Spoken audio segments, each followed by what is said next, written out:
오늘은 함께 읽으신 열왕기하 8장 7절에서 15절 말씀을 중심으로 열왕기하 강의 6번째 시간으로 누구나 쓰임받지만 선한 쓰임을 받아야 합니다라는 제목의 말씀으로 잠시 은혜를 나누겠습니다. 오늘 저희들이 함께 하나님의 말씀을 나누면서 우리들이 이 땅을 살아갈 때 과연 하나님 앞에 나는 악하게 쓰임받는 사람인가 아니면 선하게 쓰임받는 사람인가 한번 스스로 고민하며 돌아보는 시간을 가졌으면 좋겠습니다. 오늘 본문 말씀에 등장하는 아주 중요한 인물 중에 하나가 아람 나라 왕의 신하였던 하사엘이라고 하는 사람입니다. 그런데 우리가 성경을 가만히 읽다가 보면 이 하사엘이라고 하는 인물이 참 묘하고 재미있는 인물로 등장을 합니다. 왜냐하면 이 사람이 이방인임에도 불구하고 하나님께 쓰임을 받는 사람이기 때문에 그렇습니다. 그런데 하나님 앞에 쓰임을 받기는 받는데 이 사람이 어떤 모양으로 쓰임을 받게 되냐면 안타깝게도 선한 도구로 쓰임을 받는 게 아니라 악한 도구로 악한 일에 쓰임을 받게 됩니다. 여러분, 하나님은 하나님의 일을 사람을 통해서 이루어 가십니다. 그래서 모든 사람은 다 쓰임을 받습니다. 그래서 악한 일에 쓰임을 받는 사람도 있고요, 선한 일에 쓰임을 받는 사람들도 있습니다. 그렇다면 하나님을 믿는 저와 여러분들은 하나님 앞에 선한 일에 쓰임 받는 사람들이 되어야 하지 않겠습니까? 그래서 저는 이 말씀을 묵상하면서 마음속에 이런 생각이 가장 먼저 들었습니다. 내 삶의 자리에서 내가 정말 철저한 분별이 필요하겠구나. 내가 제대로 분별하지 못하면 내가 악한 일에 쓰임을 받을 수도 있겠구나라는 생각이 들었습니다. 그렇기 때문에 우리가 잘 분별해서 정말 우리가 하나님을 믿고 살아가면서 하나님이 기뻐하시는 선한 일에 쓰임받는 저와 여러분 될 수 있었으면 좋겠습니다. 여러분, 우리가 하나님 앞에 쓰임받는다라고 할 때 몇 가지 경우의 수가 가능할 것 같습니다. 자, 우리가 인생을 살아가면서 이런 경우 분명히 가능하겠죠. 첫째는 하나님의 선한 일에 아주 선하게 쓰임받는 축복된 사람들이 있습니다. 예를 들어 교회에서 충성된 일꾼으로 또 아이들을 섬기고 구역을 섬기고 또 여러 모양으로 섬기면서 하나님의 몸된 교회를 세워가고 영혼들을 세워가는 사람이라면 하나님의 선한 일에 쓰임받는 사람이라고 할 수 있겠습니다. 물론 가정에서도 또 가정을 믿음으로 잘 세워가면서 아이들을 믿음으로 양육할 때 우린 선하게 쓰임받는 그런 사람들로 하나님 앞에 인정받게 될 겁니다. 그런데 이렇게 하나님 앞에 선하게 쓰임받는 사람이 있는가 하면 또 당연히 반대로 이런 사람도 있을 수 있겠죠. 하나님의 선한 일에 방해가 되는, 그래서 악하게 쓰임받는 사람들도 있을 수 있습니다. 여러분, 성경을 읽어보면 하나님의 거룩한 구원의 역사 속에 늘 반대편에 서서 그 하나님의 일을 방해하고 또 하나님의 몸된 교회를 무너뜨리고 사람들의 마음을 아프게 하고 힘들게 하는 그런 악하게 쓰임받는 부류의 사람들도 늘 등장합니다. 그리고 또 하나의 경우의 수가 있을 수 있겠죠. 여러분, 악한 상황과 악한 그런 형편 속에서도 선하게 쓰임받는 사람이 있는가 하면 선한 상황, 모든 조건과 환경이 좋음에도 불구하고 악하게 쓰임받는 그런 사람들도 있을 수 있습니다. 여러분, 우리가 매일 마주하는 삶의 현장을 한번 가만히 들여다보시기 바랍니다. 어떤 사람은 다툼이 가득한 그 분쟁의 자리에서도 화평을 만들어내며 선하게 쓰임받는 사람이 있는가 하면 어떤 사람은 너무나 평화롭고 정말 좋은 선한 자리에 있음에도 불구하고 불평과 원망을 쏟아내고 악한 분란의 도구로 쓰임받는 그런 사람들도 있습니다. 그러다 보니 우리가 영적으로 깨어있지 않으면 나도 모르는 사이에 하나님의 선한 공동체를 해치는, 그리고 이간질하는 그런 악한 하수인의 그 자리에 전락해서 우리가 그런 악한 도구로 쓰임받는 일들이 나도 모르게 있을 수 있습니다. 그래서 오늘 우리는 이 말씀을 우리에게 주시는 하나님의 경고의 말씀으로 받으시고, 나는 하나님 앞에서 어떤 모습으로 쓰임받고 있는지 점검하시고 하나님의 선한 일에 쓰임받는 저와 여러분 되었으면 좋겠습니다. 여러분, 제가 이렇게 가만히 우리의 인생을 분별해 보니까 그렇구나, 이게 마치 우리의 인생과도 같구나라는 생각이 들었습니다. 왜냐하면 우리의 인생에, 여러분, 저와 여러분에게 펼쳐지는 일들이 좋은 일만 계속 일어나는 사람도 없고요, 또 그렇다고 안 좋은 일만 계속 일어나는 사람들도 없습니다. 성경이 우리에게 뭐라고 말씀하시냐면 좋은 일과 안 좋은 일이 번갈아 가며 일어난다라고 우리에게 말씀해 줍니다. 그렇기 때문에 우리는 어떤 상황 속에서도 하나님 앞에 선한 도구로 쓰임받는 그런 저와 여러분이 되어야 합니다. 좋은 상황 속에서는 감사하고, 하나님이 내게 좋은 형편을 허락하셨다면 그 상황 속에서 내가 하나님 앞에 이걸 가지고 어떻게 선하게 쓰임받을 수 있을까 분별하시고 고민하셔야 합니다. 여러분, 악한 형편, 나쁜 형편, 정말 어렵고 힘든 상황 가운데 있는 분들이라고 한다면 왜 이 일이 내게 일어났는가 돌아보시고, 이 일을 통하여서 하나님이 나로 회개하게 하시고 나의 연약한 부분들을 온전하게 세워가시고 나의 모난 성품과 인격을 다듬으셔서 하나님 앞에 온전한 사람으로 세우셔서 하나님의 선한 일에 나를 사용하시려고 하시는구나, 그렇게 여러분 분별하시고 하나님 앞에 어떤 형편 가운데 있든지 선하게 쓰임받는 그런 분들 되어줄 수 있기를 주의 이름으로 축원합니다. 여러분, 우리가 어떤 환경에 놓이는 건, 여러분, 이건 우리의 어떤 노력과 의지와 상관없이 되어질 때가 많습니다. 예를 들어, 여러분, 태어나면서부터 부잣집에 태어난 사람이 있는가 하면요, 태어나면서부터 가난한 그런 집에 태어나는 사람도 있습니다. 이건 내가 결정할 수 없는 거예요. 태어나면서부터 그렇게 주어진 겁니다. 그러나 그런 환경 속에서도 좋은 환경에 태어났지만 악하게 쓰임받는 그런 사람이 있는가 하면, 정말 어렵고 힘든 좋지 못한 환경 속에서도 얼마든지 하나님 앞에 선하게 쓰임받는 사람들이 있습니다. 그렇기 때문에 과연 나는 어떤 형편 속에 있는가, 그것 때문에 여러분 좌절하고 절망하고 그렇게 하지 마시고, 그 상황 내가 어떻게 할 수 없는 거니까 받아들이시고, 그 이후에 우리 이건 결정할 수 있잖아요. 이건 내가 이 상황 속에서도 하나님 앞에 선하게 쓰임받는 사람이 될 것인가, 악하게 쓰임받는 사람이 될 것인가, 내가 결정할 수 있잖아요. 나는 무슨 일이 있어도 하나님 앞에 선한 일에 쓰임받는, 그래서 영혼을 세우고 하나님의 몸된 교회를 세우고 하나님 나라를 세워가는 귀한 일에 쓰임받는 인생이 되어야 하겠다라고 그렇게 결단하고 그 하나님 앞에 나아가는 저와 여러분 되어줄 수 있기를 원합니다.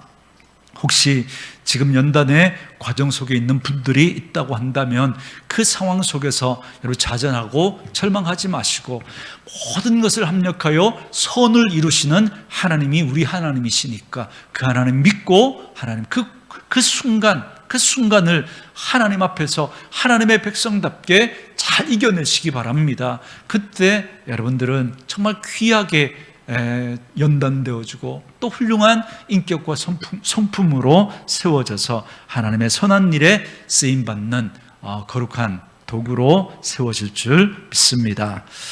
그래서 오늘 본문의 내용을 가지고 몇 가지 좀 정리해 드리려고 하는데요.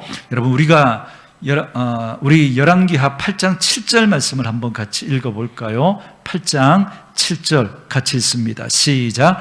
엘리사가 다메섹에 갔을 때에 아람 왕 베나닷이 병들었더니 왕에게 들리기를 이르되 하나님의 사람이 여기 이르렀나이다 하니. 아멘. 자, 이게 무슨 얘기냐면 하나님의 사람 엘리사가 어디를 갔냐면 담의 색에 같답니다. 여러분, 이 담의 색은 여러분 어딘지 정확하게 몰라도 여러분 북쪽 이스라엘과 남쪽 유다가 아닌 건 눈치챌 수 있겠죠. 지금 하나님의 땅이 아닌 이방 땅에 간 겁니다.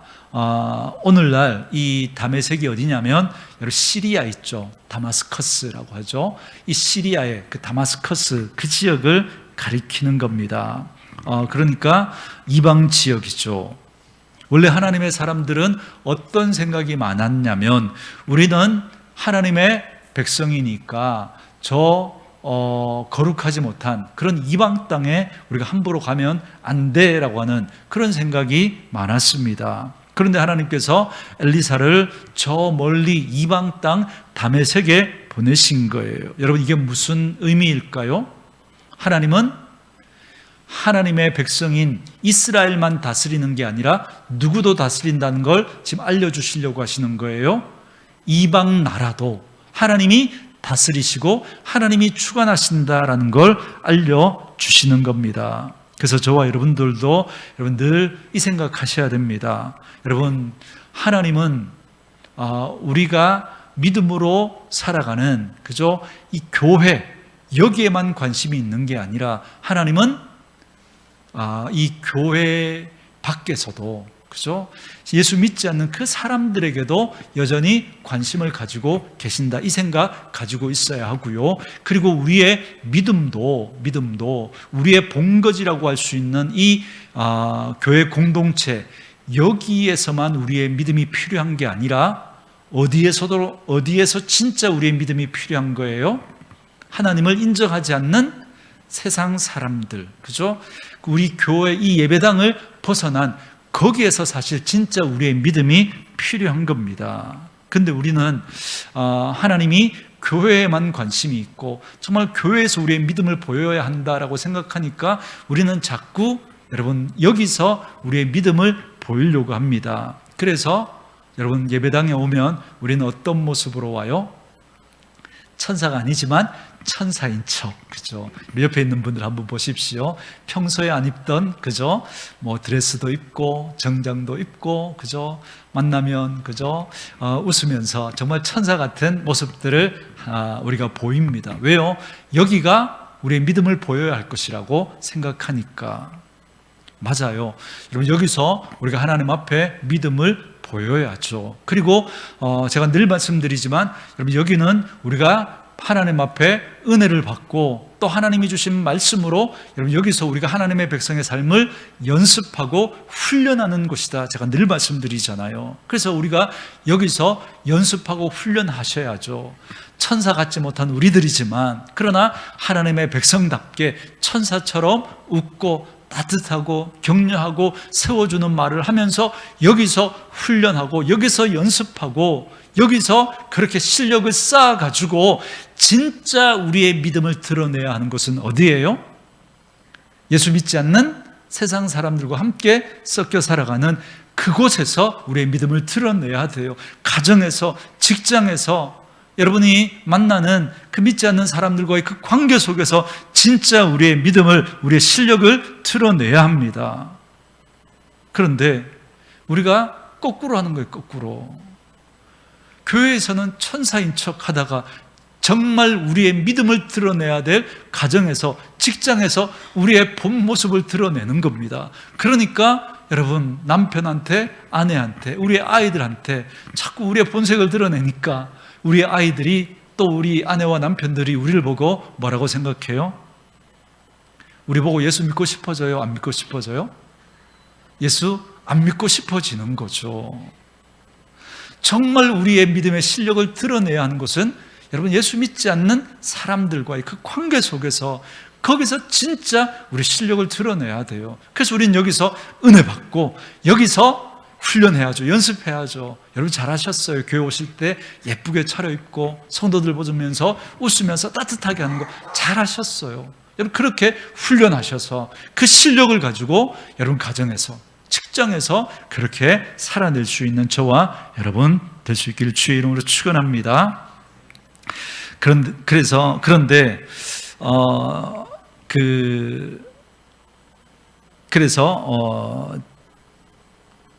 제가 잠깐 놓쳤습니다. 자, 그래서 세상 사람들은요, 우리가 정말 교회에서 어떤 모습인가, 여기에 크게 관심 없습니다. 우리가 교회에서 얼마나 거룩하게 예배하고 기도를 얼마나 많이 하고 여기에 별로 관심이 없습니다. 여러분, 오직 우리가 세상 속에서 살아가면서 마주하는 그런 여러 가지 문제들이 있죠. 돈 문제, 또 사람과의 갈등이 생겼을 때 그걸 어떻게 풀어가는가, 고난이 왔을 때 그 문제를 어떻게 풀어가는가, 이걸 여러분 보면서 세상 사람들과 다르게 풀어가는 거예요. 다르게 반응하고 어떻게 선한 양심을 지켜내는지, 그런 우리의 삶의 열매를 보고 그들은 우리 속에 살아계신 하나님을 발견하게 되는 거예요. 저는 저와 여러분에게 이런 영적인 감각이 생겨날 수 있기를 원합니다. 그래서 여기서 은혜 받고 여기서 잘 연습해서 정말 삶의 자리에서 그렇게 실력 있게 살아내는 저와 여러분 되어줄 수 있기를 주의 이름으로 축원합니다. 자, 그렇게 이방 땅 다메섹에 이 엘리사 선지자가 갔는데, 그때 그 왕, 다메섹, 아람이죠. 아람의 수도죠. 그 아람 왕의 이름이 누구였냐면 베나닷이라는 사람입니다. 근데 이 베나닷이라는 왕이 몹쓸 병이 든 거예요. 근데 이곳에 하나님의 사람이 왔다라는 소문을 듣고는 베나닷이 자기가 가장 아끼는 충신 하사엘이라는 사람을 보내서 선지자에게 묻는 겁니다. 내가 이 병에서 나을 수 있을지 없을지. 그래서 하사엘에게 귀한 예물을 잔뜩 실어다가 엘리사에게 보냈습니다. 그래서 이 하사엘이 엘리사에게 질문하는 거예요. 우리의 왕이 낫겠습니까? 낫지 못하겠습니까? 물었더니 엘리사가 대답을 합니다. 그래, 네 왕은 낫게 될 거야. 그러나 또 죽게 될 거야. 이렇게 대답합니다. 그냥 죽는 게 아니라 어떤 사건 때문에 죽게 될 거라는 거예요. 그러니까 이 병 때문에 죽는 게 아니라 다른 일 때문에 죽게 될 거다라고 이야기를 해준 겁니다. 그러면서 이 대답을 해주고 갑자기 엘리사가 이상한 행동을 합니다. 물으러 왔던 이 하사엘을 빤히 쳐다보는 거예요. 빤히. 그죠? 그리고 사람을 앞에 두고 빤히 계속 쳐다보면 어때요? 굉장히 어색하죠. 빤히 뚫어져라 쳐다보다가 갑자기 울어버리는 겁니다. 얼마나 난처해요. 그죠? 얼마나. 여러분, 그 본문 읽어볼까요? 10절과 11절 같이 읽습니다. 시작. 엘리사가 이르되 너는 가서 그에게 말하기를 왕이 반드시 나으리라 하라. 그러나 여호와께서 그가 반드시 죽으리라고 네게 알게 하셨느니라 하고, 하나님의 사람이 그가 부끄러워하기까지 그의 얼굴을 쏘아보다가 우니. 아멘. 자, 여기 선지자 하사엘이 가만히 쏘아보다가 울었던 이유가 뭐냐면, 앞으로 하사엘이 이스라엘 사람들에게 행할 그 끔찍하고 악한 일들을 하나님이 미리 보여주신 거예요. 여러분, 12절 중반절에 보면 뭐라 그래요? 네가 이스라엘 자손에게 행할 모든 악, 성에 불을 지르고 장정을 칼로 죽이고 어린아이를 들어서 바위에 맺히고, 그리고 임신한 그 부녀의 배를 가르는 그 끔찍한 일을 이 하사엘이 저지를 것이다 라는 걸 하나님께서 보여주신 겁니다. 그러면서 13절에 보니까 네가 아람의 왕이 될 거라고 하나님이 말씀하신다라는 걸 알려주시는 거예요. 처음에 이 말을 들었던 하사엘은 제가 무슨 능력과 대단한 지위가 있다고 그런 큰 일을 하겠습니까? 라고 하면서 겸손한 척 했지만, 돌아가서는 결국 그의 마음속에 숨겨두었던 시커먼 그 야욕을 그대로 드러냅니다. 그리고 사실 하사엘은 오랫동안 권력의 정점을 노리면서 기회를 엿보던 야심가였습니다. 그런데 하나님의 선지자가 던진 이 한마디가 그의 마음속에 잠자던 그 권력욕에 불을 질렀던 겁니다. 그래서 그는 정말 자기 안에 있던 그 권력에 대한 그 야욕을 이제 돌아가서 드러냅니다. 여러분, 15절 같이 한번 읽어볼까요? 15절 시작. 그 이튿날에 하사엘이 이불을 물에 적시어 왕의 얼굴에 덮음에 왕이 죽은지라 그가 대신하여 왕이 되니라. 아멘. 하사엘은 하나님이 네가 왕이 될 거야 라고 하는 이 이야기를 선지자에게 듣고 돌아가서는 왕을 아주 무거운 솜 이불에다가 물을 적셔가지고 얼굴에다가 덮고는 짓눌러 버립니다. 여러분, 그러면 어떻게 돼요? 숨을 쉴 수가 없으니까 왕이 질식을 하게 되는 거죠. 그래서 그가 베나닷을 죽이고 하사엘이 왕이 되어서 아람 나라를 46년에서 48년간 그렇게 군림하면서 아람을 아주 강대한 나라로 세웁니다.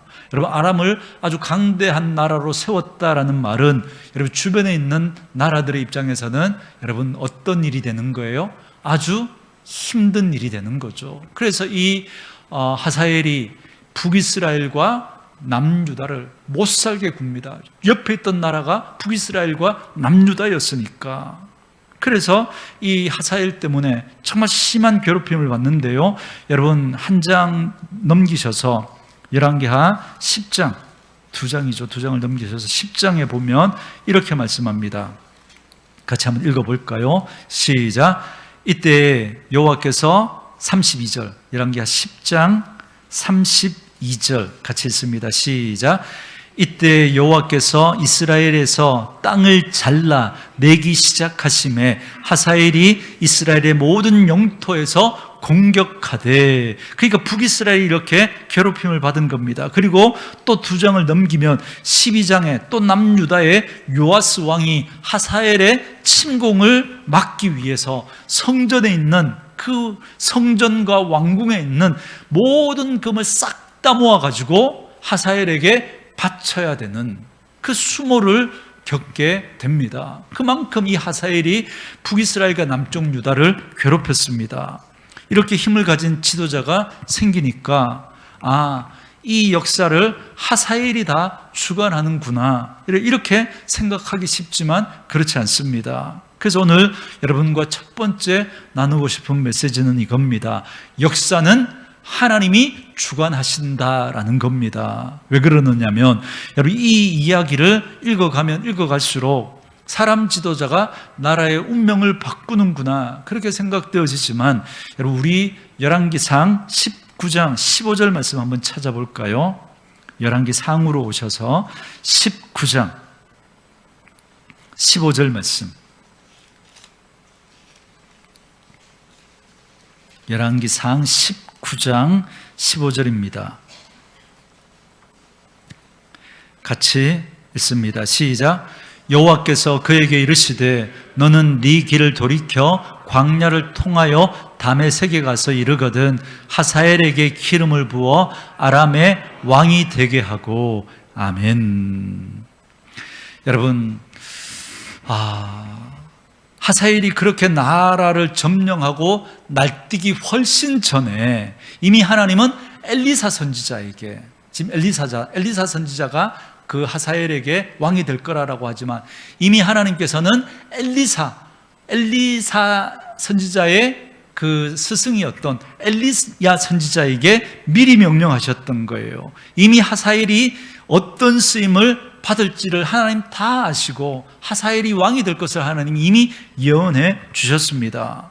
여러분, 인간의 눈으로 볼 때는 세상의 정치가나 거대한 군사력을 가진 통치자들이 역사의 수레바퀴를 움직이는 것 같은 그런 생각이 들지만, 그 배후에서 모든 권세를 세우기도 하시고 폐하시기도 하시는 분은 오직 우리 하나님이신 줄 믿습니다. 보세요, 이 하사엘이 여러분 왕으로 세움받기 훨씬 이전에 하나님은 이미 엘리야 선지자를 통해서 그가 왕이 될 것을 이미 하나님께서는 말씀해 놓으셨어요. 여러분, 지금도 여러분 전 세계에 정말 힘 있는 대통령, 힘 있는 나라의 대통령 하나가 정말 전 세계 모든 기존의 질서를 다 무너뜨리고 정말 전쟁을 일으키고 정말 수많은 사람이 목숨을 잃고 수많은 사람이 경제적으로 정말 어려움을 겪는 이런 안타까운 일들을 우리가 겪고 있지 않습니까? 여러분, 이런 상황 속에 야, 힘 있는 사람 그 한마디에 정말 나라가 휘청휘청 하는구나, 우리는 그렇게 생각되어지지만 여러분 분명히 아셔야 합니다. 여러분, 그 분을 세운 분도 하나님이시고 또 그 일을 통해서 하나님이 뭔가 어떤 일을 이루어가고 계신 거예요. 또 그 사람을 또 하나님이 폐하실 분도 우리 하나님이신 줄 믿습니다. 그러니 여러분, 이 역사는 힘 있는 사람에 의해서 써내려가는 것이 아니라 우리 하나님께서 이 역사를 주관하고 다스려가고 계시는 줄 믿습니다. 그리고는 오늘 저와 여러분에게 말씀하시는 거예요. 여러분은 요즘 어떤 상황을 개인적으로, 가정적으로, 그리고 교회적으로 만나고 계십니까? 그때 우리들에겐 이런 마음이 자꾸 듭니다. 이 일 때문에 우리 가정이, 이 일 때문에 우리 교회가 안 되겠구나. 마치 이 역사를 상황이 주장하는 것 같고 힘 있는 사람이 주장하는 것 같은 생각이 자꾸 드는 우리들에게 하나님은 이 하사엘의 이야기를 들려주시면서 그 시작과 끝을 하나님이 지고 계신다라고 선언하고 계신 거예요. 하나님이 다스리고 계신다는 거죠. 그러니 여러분, 그 지금의 이 상황 때문에 여러분 절망하지 마시고, 지금도 하나님이 이 역사를 주관하고 계시고 우리 가정을 붙들고 계신다는 사실을 놓치지 않기를 주의 이름으로 축원합니다. 여러분, 아모스서 1장 3절과 4절에 보면 시간 관계상 제가 읽습니다. 여호와께서 이와 같이 말씀하시되 다메섹의 서너 가지 재, 이 다메섹은 여러분 이 아람을 말하는 겁니다. 다메섹의 서너 가지 재로 말미암아 내가 그 벌을 돌이키지 아니하리니 이는 그들이 철 타작기로 타작하듯 길르앗은 북이스라엘을 가리키는 거예요. 길르앗을 압박하였음이라. 내가 하사엘의 집에 불을 보내리니 베나닷의 궁궐들을 사르리라. 그렇게 기세등등하던 하사엘의 집에도 결국 하나님이 불을 내려서 심판하시겠다라고 분명히 선언하십니다. 그러므로 우리 눈앞에 펼쳐진 그 상황에 흔들리지 마시고 역사를 주관하시는 창조주 하나님을 날마다 깊이 신뢰하며 바라볼 수 있기를 주의 이름으로 축원합니다. 여러분, 우리가 창조주 하나님을 믿고 그 하나님을 바라본다는 게 어떤 의미인지 제가 세 가지 영적인 비밀을 여러분들에게 말씀해 드리겠습니다. 여러분, 창조주 하나님을 믿는다는 건 무에서 유를 만들어내신 하나님을 믿는다는 겁니다. 하나님은 여러분 아무것도 없는 것에서 있는 것을 만들어내시잖아요. 그렇기 때문에 우리 삶에 정말 아무것도 남지 않은 것 같은 그런 절망적인 상황 속에서도 하나님은 충분히 새로운 일을 만들어내실 수 있는 분이신 줄 믿습니다. 이제는 끝이야, 이제는 안 되라고 하는 그런 상황 속에서도 무에서 유를 만들어내신 하나님은 우리를 새롭게 회복시켜 주실 수 있는 줄 믿습니다. 여러분, 살아가면서 삶의 의미를 찾지 못하는 분들이 있습니까? 부부로 살아가면서 우리가 지금 부부로 살아가는 게 과연 무슨 의미가 있는가, 그렇게 생각되어지는 부분들이 있습니까? 내가 가정을 꾸려가는 게 무슨 의미가 있는가, 그렇게 생각되어지는 분들이 있습니까? 그 의미 없는 우리의 인생에 의미를 부여하시는 분이 우리 하나님이신 줄 믿습니다. 그 하나님 앞에 나와 예배하고 찬양하고 기도할 때 하나님께서 우리의 삶에 새로운 의미를 발견하게 하실 줄 믿습니다. 여러분, 하나님 앞에 나와 예배하며 찬양하며 기도하며 울어보신 적 있으십니까? 정말 그 하나님 앞에 나와서 하나님, 내 삶에 정말 이런 아픔이 있습니다. 지금 살아도 사는 것 같지 않습니다. 제가 이렇게 사는 것이 과연 무슨 의미가 있습니까? 라고 하나님 앞에 나와 한번 기도해 보신 적 있습니까? 여러분, 그렇게 하나님 앞에 나와 기도하고 그 하나님 만나면 우리의 삶에 새로운 의미를 하나님이 부여해 주실 줄 믿습니다. 왜요? 우리 하나님은 창조주 하나님이시니까 무에서 유를 만들어내시는 하나님이시기 때문인 줄 믿습니다. 두 번째로, 창조주 하나님을 믿는다는 건 여러분, 빛을 만들어내신 하나님이시기 때문에 우리 인생의 어둠에서 빛을 만들어내시는 하나님이시라는 겁니다. 여러분, 우리 인생이 캄캄하고 다 막힌 것 같고 앞이 보이지 않는 그런 상황 가운데 계신 분들이 있습니까? 창조주 하나님 앞에 나와 그 하나님 바라볼 때 빛을 창조하신 그 하나님께서 우리 인생에 길을 비춰주실 줄 믿습니다. 보이지 않는 그 상황 가운데 하나님은 새 일을 행하실 줄 믿습니다. 그 은혜가 저와 여러분 가운데 있기를 주의 이름으로 축원합니다. 세 번째로 창조주 하나님을 믿는다는 건 혼돈 속에 질서를 만들어 내시는 분이시라는 겁니다. 여러분, 그 태초에 아무것도 만들어지기 전에 그 땅이 공허하고 무질서한 그 가운데 하나님께서 여러분 첫째 날, 둘째 날, 셋째 날, 넷째 날, 다섯째 날, 여섯째 날 여러분 하나하나 질서를 만들면서 하나님 이 땅을 창조하십니다. 그러면서 우리의 삶을 하나님께서 우리 인간들을 만드시고 여러분 하나님의 창조는요 굉장히 질서정연하게 이루어졌다는 거 여러분 아십니까? 제일 첫날 뭘 만드시죠? 빛이 있으라 빛을 만드셨죠. 그리고 넷째 날은 그 빛의 그저 결과물들인 뭐를 만들어요? 해와 달과 별들 그죠? 만드시죠. 둘째 날 뭘 만드셨죠? 그 물을 그죠?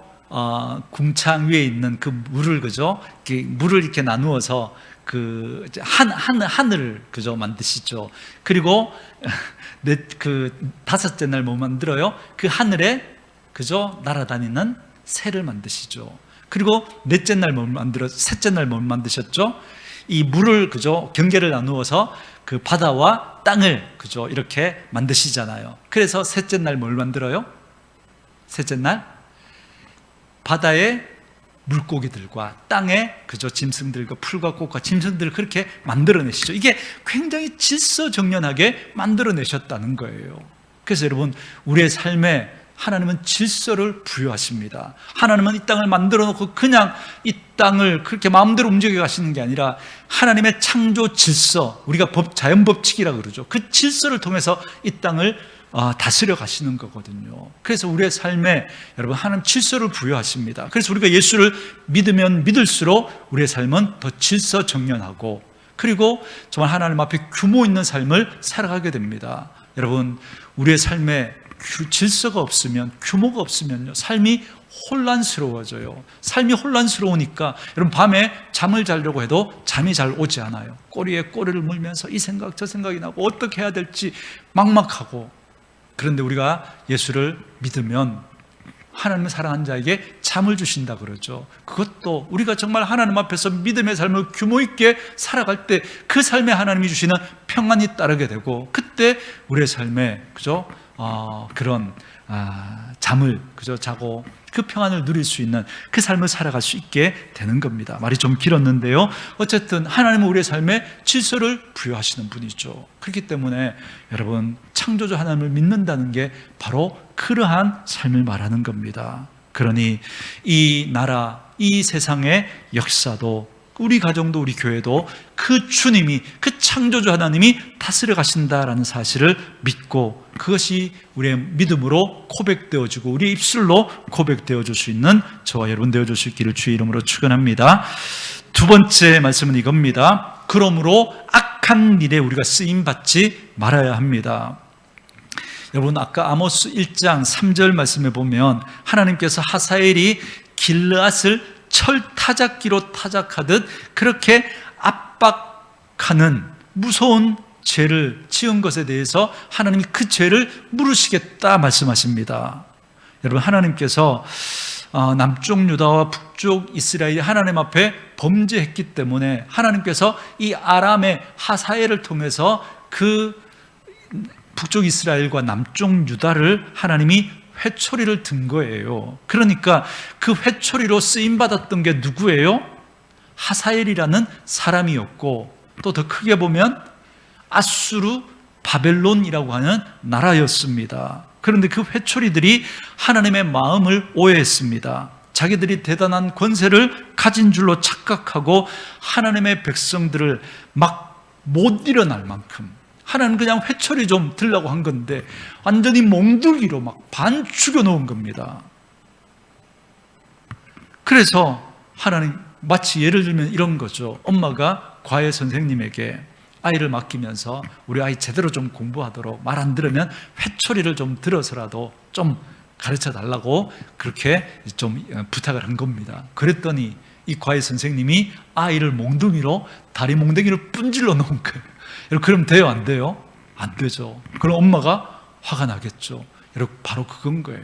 하나님께서 그 아람의 하사엘을, 아수르를, 바벨론을 하나님은 그 이스라엘 백성들을 회초리로 그렇게 사용하신 건데 그들이 오해하고 완전 몽둥이로 판 죽여놓은 거죠. 그래서 하나님께서 그들에 대한 죄를 물으시고 심판하시겠다 말씀합니다. 그래서 이사야 10장 또 이사야 47장에 보면 그렇게 교만하게 하나님의 의도를 벗어나서 지나치게 북이스라엘과 남유다를 심판했던 아수르와 바벨론을 하나님께서 벌하시겠다고 말씀하시는 말씀이 이사야서에 나옵니다. 하나님이 자기 백성을 때리시는 이유는 망하게 하려고 하는 게 아니에요. 사랑하니까 그들을 돌아오게 하시려는 겁니다. 이스라엘은 여전히 하나님의 사랑의 대상이었던 거예요. 하사엘은 그걸 간과해버리고 악한 도구로 악하게 날뛰다가 결국 하나님 앞에 심판을 받게 됩니다. 사랑하는 성도 여러분, 이 비밀을 깨닫는다면 우리는 공동체 안에서 절대로 함부로 다른 사람에게 정죄의 칼날을 휘두르는 그런 잘못을 우리가 함부로 범하면 안 됩니다. 여러분, 교회 안에는 의견이 다르고 누군가 잘못된 그런 모습을 보일 수 있습니다. 그때 우리는 그를 정죄하고 공격하는 악한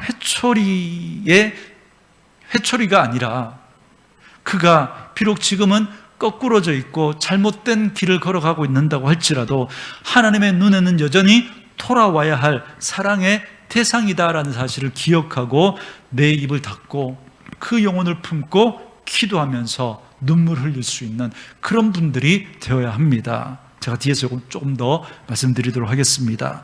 여러분, 내 영혼을 우리는 살아가면서 내 의로움을 증명하려고 타인을 짓밟는 사람이 있습니다. 그 사람은 하사엘의 길을 걷는 사람입니다.